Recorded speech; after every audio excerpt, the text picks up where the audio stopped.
എല്ലാവർക്കും ജ്യോതിസ് കറി വേൾഡിലേക്ക് സ്വാഗതം. ഇന്നിപ്പോ നമ്മള് പുതിയൊരു വീഡിയോ ആയിട്ട് വന്നിരിക്കുകയാണ്. വേറെ ഒന്നുമല്ല, ഉരുളക്കിഴങ്ങ് മസാല ഉണ്ടാക്കുന്നത് എങ്ങനെയാണെന്ന് നിങ്ങൾക്ക് പരിചയപ്പെടുത്തി തരാം. ഈ ഉരുളക്കിഴങ്ങ് മസാല നമുക്ക് ചപ്പാത്തിയുടെ കൂടിയും ആപ്പത്തിന്റെ കൂടെയൊക്കെ കഴിക്കാൻ പറ്റുന്ന ഒരു കറിയാണ്.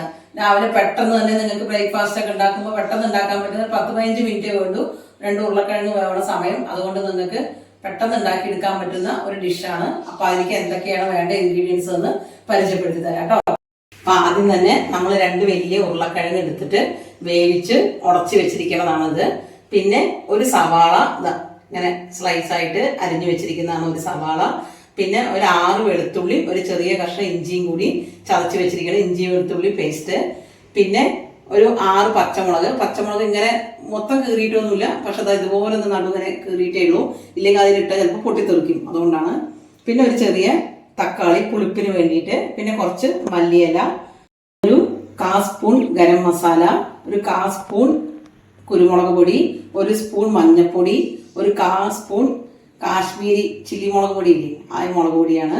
പിന്നെ ഒരു 1.25 സ്പൂൺ പിന്നെ നമ്മുടെ മല്ലിപ്പൊടി, 1/2 സ്പൂൺ ജീരകം, 1 സ്പൂൺ കടുക്. ഇത്രയാണ് നമ്മൾ ഇതിലേക്ക് വേണ്ടി മസാലകളായിട്ട് നമ്മൾ ചേർക്കുന്നത്. കടുക് ആദ്യം താളിക്കാൻ വേണ്ടിയിട്ട്, ബാക്കിയെല്ലാം മസാലകൾ. പിന്നെ ഇത്രയും പോകുന്ന ഒരു ഉരുളക്കിഴങ്ങ്, ഈ ഉരുളക്കിഴങ്ങ് കണ്ടോ, ഇങ്ങനത്തെ 2 ഉരുളക്കിഴങ്ങാണ് ഞാൻ അതിൽ വേവിച്ച് ഉടച്ച് വെച്ചിട്ടുള്ളത്. അപ്പോൾ ഇനി നമുക്ക് വീഡിയോയിലേക്ക് പോവാം. ഇതുപോലുള്ള കറികളൊക്കെ നിങ്ങൾ ഉണ്ടാക്കുന്നതായിരിക്കാം, പക്ഷെ ഞാൻ ഉണ്ടാക്കുന്ന രീതി നിങ്ങൾക്ക് പരിചയപ്പെടുത്തി തരാം. അപ്പോൾ പോവാം വീഡിയോയിലേക്ക്. നമ്മൾ ഗ്യാസ് കത്തിക്കുന്നു, എന്നിട്ടൊരു പാൻ വെച്ചു. പാൻ ഒന്ന് ചൂടാവട്ടെ. അപ്പോൾ നമ്മൾ ഇതൊരു നാടൻ കറി പോലെയാണ് ഉണ്ടാക്കണത്. അപ്പോൾ അതുകൊണ്ട് നമുക്കിതിൽ വെളിച്ചെണ്ണ ഉപയോഗിക്കണം. വെളിച്ചെണ്ണ ഉപയോഗിച്ചാൽ മാത്രം നന്നായിട്ടുണ്ടാവും, ടേസ്റ്റ് ഉണ്ടാവുള്ളൂ. ചൂടായി. ഇപ്പം നമ്മൾ എടുത്ത് വെച്ചിരിക്കുന്ന കടുക് ഇട്ട് കൊടുക്കുക. കടുക് പൊട്ടിക്കൊണ്ടിരിക്കുന്നത്.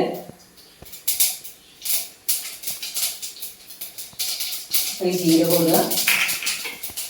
അതിനുശേഷം ഗ്യാസൊന്ന് തീയിലാക്കിയിട്ട് ഒന്ന് ഇറക്കി കൊടുക്കുക. അതിനുശേഷം നമ്മൾ എടുത്ത് വെച്ചിട്ടില്ലേ ഒരു ഉള്ളിലേക്ക് ഇട്ട് കൊടുക്കുക. കടുകും ജീരകവും കൂടിയൊക്കെ ഒന്ന് പൊട്ടുണ്ട്. ഈ ഉള്ളി വെച്ചിട്ട് ഗ്യാസ് ഒന്ന് തീ കൂട്ടി വയ്ക്കുക. അതിനുശേഷം ഇത് നന്നായിട്ട്, ഒരുപാട് ചുവപ്പ് കളറാവണ്ട, എന്നാലും ഒന്ന് നന്നായിട്ട് ഉള്ളി വഴണ്ട് വരട്ടെ കേട്ടോ.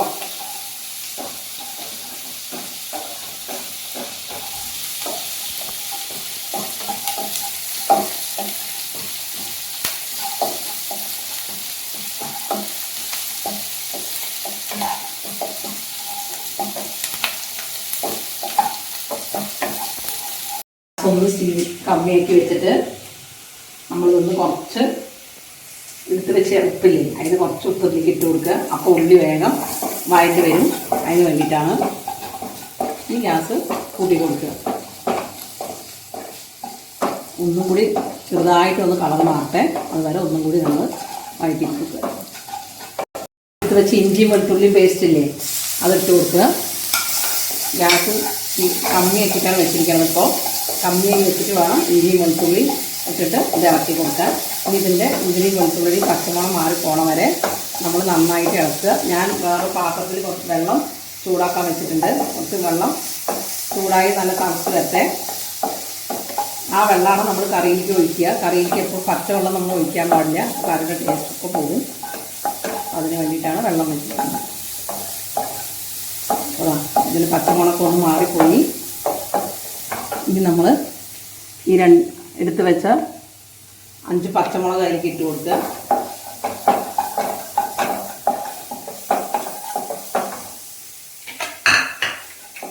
അതിന് ശേഷം എടുത്ത് വെച്ച ഈ ഒരു തക്കാളി ഇടുക.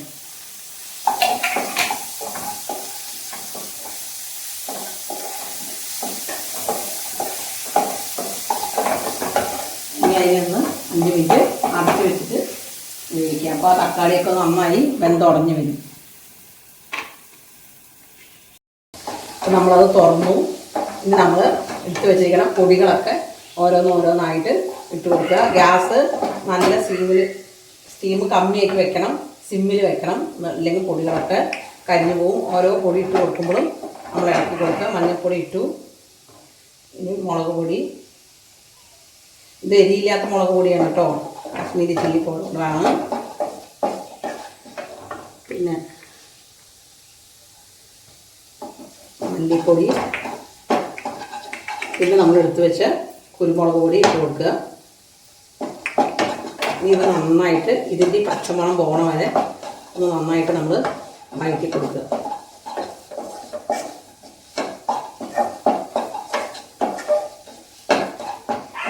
ഇവിടെ ഞാൻ വെള്ളം തിളപ്പിച്ച് വെച്ചിട്ടുണ്ട്. ഇതും കുറച്ച് വെള്ളം കരിയാതിരിക്കാൻ വേണ്ടി കുറച്ച് വെള്ളം എനിക്ക് ഒഴിച്ചു കൊടുക്കുക. എന്നിട്ട് നന്നായിട്ടൊന്ന് ഇളക്കുക.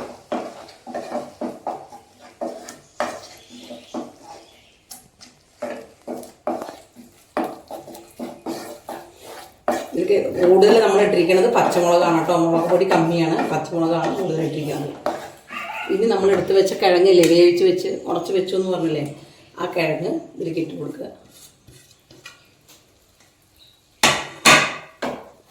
എന്നിട്ട് നന്നായിട്ട് ഇളക്കുക. ഈ മസാലകളൊക്കെ ഇത് യോജിപ്പ് വരണം. നന്നായിട്ട് എടുക്കുക. അത് പൂരിക്കുണ്ടാക്കണ കറിയല്ല കേട്ടോ, അങ്ങനെ വിചാരിക്കരുത്. അതിൽ നമ്മൾ മുളക് പൊടിയും ജീരകമോ അല്ലെങ്കിൽ ഗരം മസാലയോ അങ്ങനെ ഒന്നും ഇടില്ല.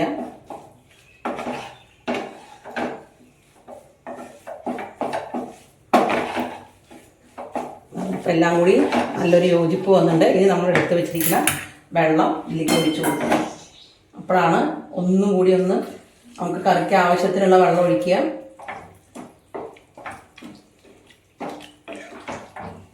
ഇനി സ്റ്റീം ഒന്ന് കൂട്ടി വയ്ക്കുക.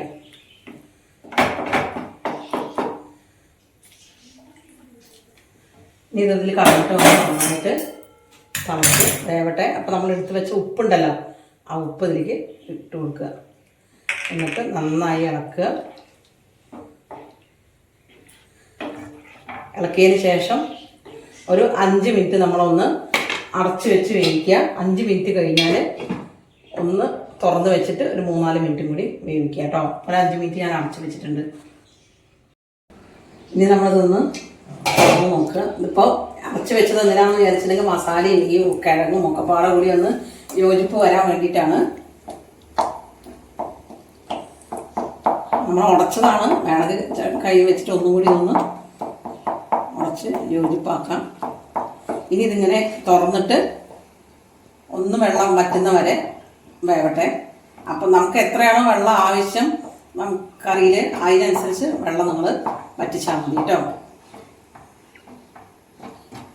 കിഴങ്ങ് വേവേണ്ട കാര്യമൊന്നുമില്ല, കിഴങ്ങൊക്കെ വെന്തതാണ്. പക്ഷെ നമ്മൾ പാകത്തിനനുസരിച്ച് വെള്ളം വയ്ക്കുക, വറ്റിക്കുക.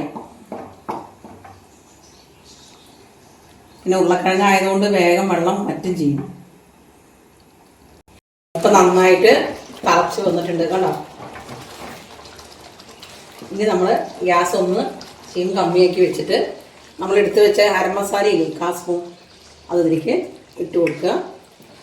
എന്നിട്ട് നന്നായിട്ടൊന്ന് ഇളക്കി കൊടുക്കുക.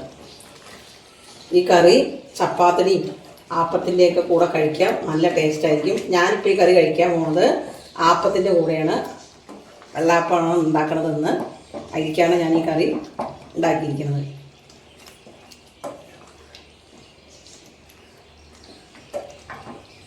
ഇനി നമ്മൾ എടുത്ത് വെച്ച ഈ മല്ലിയില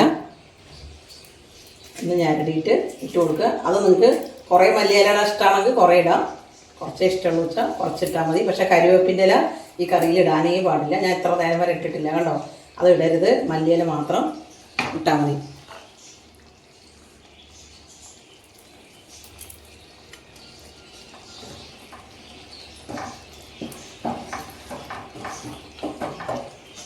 ഇനി ഇത് ഓഫ് ചെയ്യുക. ഓഫ് ചെയ്തിട്ട് ഞാൻ വേറൊരു പാത്രത്തേക്ക് ആക്കിയിട്ട് നിങ്ങൾക്ക് കാണിച്ചു തരാം കേട്ടോ. ഇതാണ് ഇപ്പം നമ്മൾ ഉണ്ടാക്കിയിരിക്കുന്ന സ്വാദിഷ്ടമായ ഉരുളക്കിഴങ്ങ് മസാല. അപ്പം നിങ്ങളും ഇതുപോലെ ഉണ്ടാക്കി നോക്കൂ. ആപ്പണത്തിനോ ചപ്പാത്തിക്കൊക്കെ ഉണ്ടാക്കി നോക്കിയിട്ട് നിങ്ങളുടെ വിലയേറിയ അഭിപ്രായങ്ങൾ ജ്യോതിസ് കറി വേൾഡിൻ്റെ അടിയിൽ വന്നിട്ട് എഴുതണം. നിങ്ങൾ ഇങ്ങനെ ഉണ്ടാക്കുന്നതാണോ, അല്ലെങ്കിൽ നിങ്ങളത് ആദ്യമായിട്ടാണോ കാണുന്നത്, ഇങ്ങനത്തെ ഒരു റെസിപ്പി എന്താണ്, നിങ്ങൾക്ക് ഉണ്ടാക്കി നോക്കിയപ്പോൾ ടേസ്റ്റ് ഉണ്ടോ, എല്ലാ അഭിപ്രായങ്ങളും അതിൻ്റെ അടിയിൽ വന്ന് എഴുതണം. പിന്നെ എപ്പോഴും പറയുന്ന പോലെ വീഡിയോ ഇഷ്ടപ്പെട്ട ഷെയർ ചെയ്ത് കൊടുക്കണം. ഇതുവരെ സബ്സ്ക്രൈബ് ചെയ്യാത്തവരുണ്ടെങ്കിൽ എൻ്റെ ചാനൽ ഒന്ന് സബ്സ്ക്രൈബ് ചെയ്ത് സപ്പോർട്ട് ചെയ്യണം കേട്ടോ. അപ്പൊ അടുത്ത വീഡിയോ ആയിട്ട് കാണുന്നവരേക്കും ബൈ.